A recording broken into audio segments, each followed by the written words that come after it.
औज़ुबिल्लाहिमिनश्शैतानिर्रजीम बिस्मिल्लाहिर्रहमानिर्रहीम।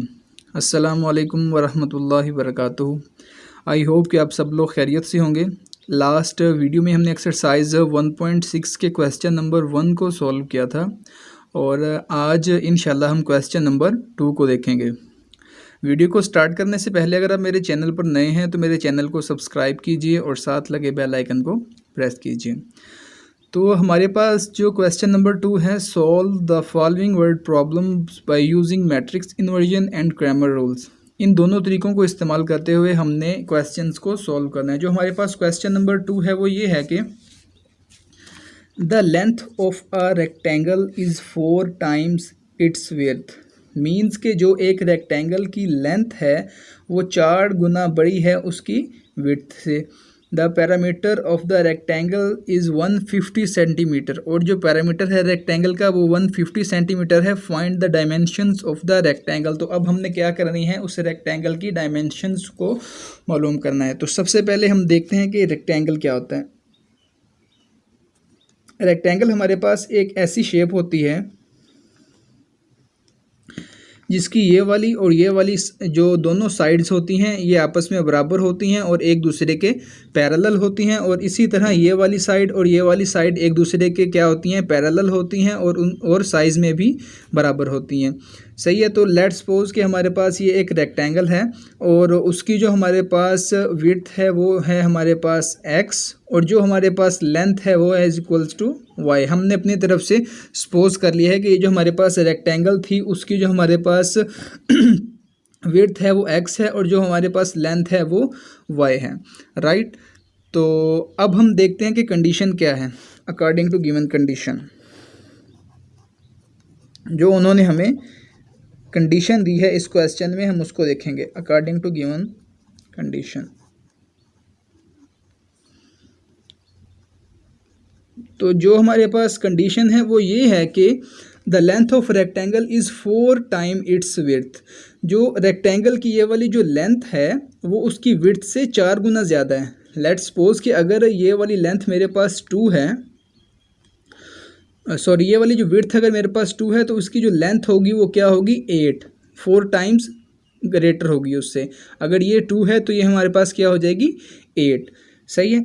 तो अब हम क्या करते हैं कि गिवन कंडीशन हमारे पास ये है कि y जो लेंथ है वो इज़ इक्वल्स टू है 4x के विड्थ से 4 गुना ज़्यादा है। और हम इसको ऐसे भी लिख सकते हैं 4x minus y is equals to 0। y उधर जाके नेगेटिव हो गया तो 4x minus y is equals to 0। ये हमारे पास क्या थी, पहली कंडीशन थी कि उसकी जो हमारे पास लेंथ है वो विड्थ से 4 गुना ज़्यादा है। अब हमारे पास जो दूसरी कंडीशन है वो ये है कि इसका पेरीमीटर जो है वो 150 सेंटीमीटर है। अब पेरीमीटर क्या होता है, अगर मैं यहाँ से एक रोप या रस्सी लूँ और उसको इस तरह लेके आगे चारों तरफ लपेट दूं तो ये वाला जो मेरे पास होगा ये हम इसको कहेंगे कि ये उसका पेरीमीटर है। और उसके जो अंदर वाली सारी चीज़ होगी वो उसका क्या कहलाता है, एरिया कहलाता है। तो पेरीमीटर में हम एक्चुअली क्या करते हैं कि इन चारों साइड्स को जमा कर देते हैं। इन चारों साइड्स को जमा करने के बाद जो हमारे पास वैल्यू आती है वो क्या होती है, पेरीमीटर होती है। तो उन्होंने कहा है कि इसमें हमारे पास पेरीमीटर किसके इक्वल है, 150 सेंटीमीटर के। तो इसको मैं लिख सकता हूँ 2x मीन्स के जो मैंने इन दोनों साइड्स को जमा किया प्लस, और ये दोनों साइड्स इक्वल होती हैं इस वजह से मैंने 2x लिख दिया, प्लस 2y। ये वाले जो दोनों साइड्स हैं इस दोनों साइड्स को मैंने क्या किया, आपस में जमा किया और इक्वल्स टू है 150 सेंटीमीटर। यहाँ पर उन्होंने हमें बता दिया है कि इन चारों साइड्स को आप जमा करेंगे तो आंसर आपके पास क्या आएगा, 150 आएगा। ये हमारे पास क्या है, दूसरी कंडीशन है। अब हम देखें इसको इस तरह भी लिख सकते हैं कि 2 दोनों में कॉमन ले लें, x प्लस वाई जो है वो इज इक्वल्स टू हो जाएगा 150 सेंटीमीटर। अब इस 2 को इधर आके डिवाइड कर देंगे तो ये हमारे पास बन जाएगा x plus y is equals to 75 centimetre. Right. तो ये हमारे पास क्या बन गया, इक्वेशन 3।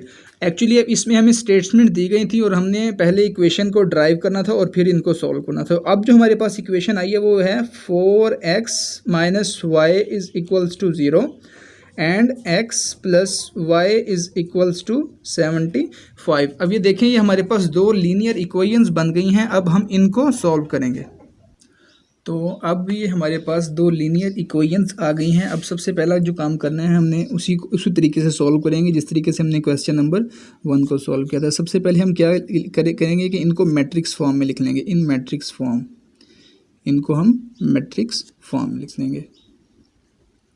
तो मैट्रिक्स फॉर्म में मैंने आपको बताया था कि आपने क्या करना है, जो एक्स के साथ कोफिशिएंट है उसको पहले यहाँ पर लिखना है, वाई के कोफिशिएंट को यहाँ पर लिखना है, एक्स के कोफिशिएंट को अगेन और वाई के कोफिशिएंट्स को अगेन। एक्स और वाई के कोफिशिएंट लिख दिए। अब हमने यहाँ पर वेरिएबल लिख देना, जो हमारे पास वेरिएबल थे एक्स और वाई, और अब हमने यहाँ पर इक्वल के उस साइड पर जो थी वैल्यूज़ उसको यहाँ पर लिख लेना है 0 और 75। इस तरह हम क्यों करते हैं कि हम बस सेपरेट करते हैं। अगर अब इनको मल्टीप्लाई करके देखें 4x माइनस वाई तो वही चीज़ हमारे पास दोबारा बन जाती है। अब हमने क्या किया कि सिंपली उनको इक्वेशन की फॉर्म से मैट्रिक्स की फॉर्म में कन्वर्ट कर दिया। अब यहाँ पर हम क्या करते हैं कि हम लेट कर लेते हैं, ये जो मैट्रिक्स है ये हमारे पास ए के इक्वल है, और ये जो पूरा मैट्रिक्स है ये हमारे पास एक्स के इक्वल है, और ये मैट्रिक्स बी के इक्वल है, राइट। तो इसको मैं लिखूँ तो ये हो जाएगा A X is equals to B. अब चूंकि मैट्रिक्स ए भी हमें मालूम है, मैट्रिक्स बी भी मालूम है, तो हमने क्या करना है कि एक्स की वैल्यू फाइंड करनी है। एक्स को आप इधर ही रखें और ए जो है ये उधर जाकर ए इन्वर्स हो जाएगा, ए इन्वर्स बी, राइट। तो ये यहाँ पर हमारे पास एक इक्वेशन बन जाती है। अब इस इक्वेशंस को आपने सिंपली इन्वर्स मालूम करना है और फिर बी के साथ मल्टीप्लाई कर देना है, तो आपके पास आंसर आ जाएगा। ये हमने किस तरह सोल्व होगा, ये होगा मैट्रिक्स इन्वर्जन मेथड से। तो ये आप खुद कर लीजिएगा, अगर इसमें कोई प्रॉब्लम है तो आप मुझसे पूछ सकते हैं, वरना आप अगर इसका प्रीवियस क्वेश्चन नंबर 1 देखें तो वो भी इसी तरीके से सॉल्व किया हुआ है। अब अगर हम आ जाएँ दूसरी साइड पर क्रैमर रूल्स के तरीके से इसको सॉल्व करने के लिए, क्रैमर रूल। तो क्रैमर रूल में हम सबसे पहले क्या करते हैं कि एक मैट्रिक्स लेते हैं ए, जो कि हमारे पास गिवन है। मैट्रिक्स ए हमारे पास है 4 -1 1 एंड 1। उसके बाद हम मैट्रिक्स ए एक्स लेते हैं, सबस्क्रिप्ट में एक्स लिख लेते हैं। तो इसमें हम क्या करते हैं कि जो हमारे पास पहला कॉलम होता है ना, पहले कॉलम की जगह पर हम ये वाला कॉलम लिखते हैं 0 और 75, जो मैट्रिक्स बी होता है हमारे पास 0 75, और ये वाला वैसे का वैसे ही लिख लेना -1 एंड 1।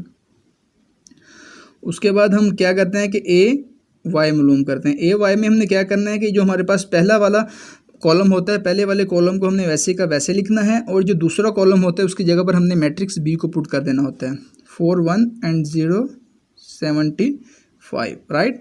ये अब हमारे पास क्या बन गए, 3 मैट्रिक्स बन गए। सबसे पहले हमने क्या करना है कि इसका डिटर्मिनेंट फाइंड करना है मैट्रिक्स ए का। तो मैट्रिक्स ए के डिटर्मिनेंट सबसे पहले फाइंड करने के लिए 4 -1 1 एंड 1, इसमें हम क्या करते हैं कि पहले डायगोनल एंट्रीज को आपस में मल्टीप्लाई करते हैं। 4 × 1, दरमियान में नेगेटिव की अलामत, और 1 × -1, राइट। तो ये हमारे पास क्या आ जाएगा, 4 × 1 4 माइनस माइनस प्लस 1 1 1, तो ये इक्वल्स टू आ गया 5, और ये क्या है, नॉट इक्वल्स टू 0। अगर यहाँ पर इक्वल टू 0 आ जाए तो हम कहते हैं कि इसको हम सॉल्व नहीं कर सकते, क्योंकि इस तरीके से हमें इन्वर्स मालूम नहीं होगा। अब हम क्या करेंगे, ए एक्स का क्या मालूम करेंगे, डिटर्मिनेंट। तो ए एक्स के डिटर्मिनेंट में 0 -1 75 एंड 1। तो इसमें क्या करना होता है कि सिंपली आपने पहले सेम उसी तरीके से डायगोनल एंट्रीज को आपस में मल्टीप्लाई करना है, दरमियान में नेगेटिव की अलामत, फिर 75 × -1, राइट। तो ये हमारे पास कुछ इस तरह बनेगा 0 minus plus and 75 which is equals to 75 हो जाएगा हमारे पास। अब इसी तरीके से अब हमने ए वाई मैट्रिक्स का क्या मालूम करना है, डिटर्मिनेंट मालूम करना है। और वो जो मैट्रिक्स है हमारे पास है 4 0 1 एंड 75, राइट। तो इसमें सेम उसी तरीके से पहले डायगोनल एंट्रीज को आपस में मल्टीप्लाई कर लें, दरमियान नेगेटिव की अलामत, और फिर नॉन डायगोनल। अब हम देखेंगे कि 75 × 4 क्या बनता है हमारे पास, 300। तो यहाँ पर सिंपली हम क्या लिख देंगे, 300, राइट।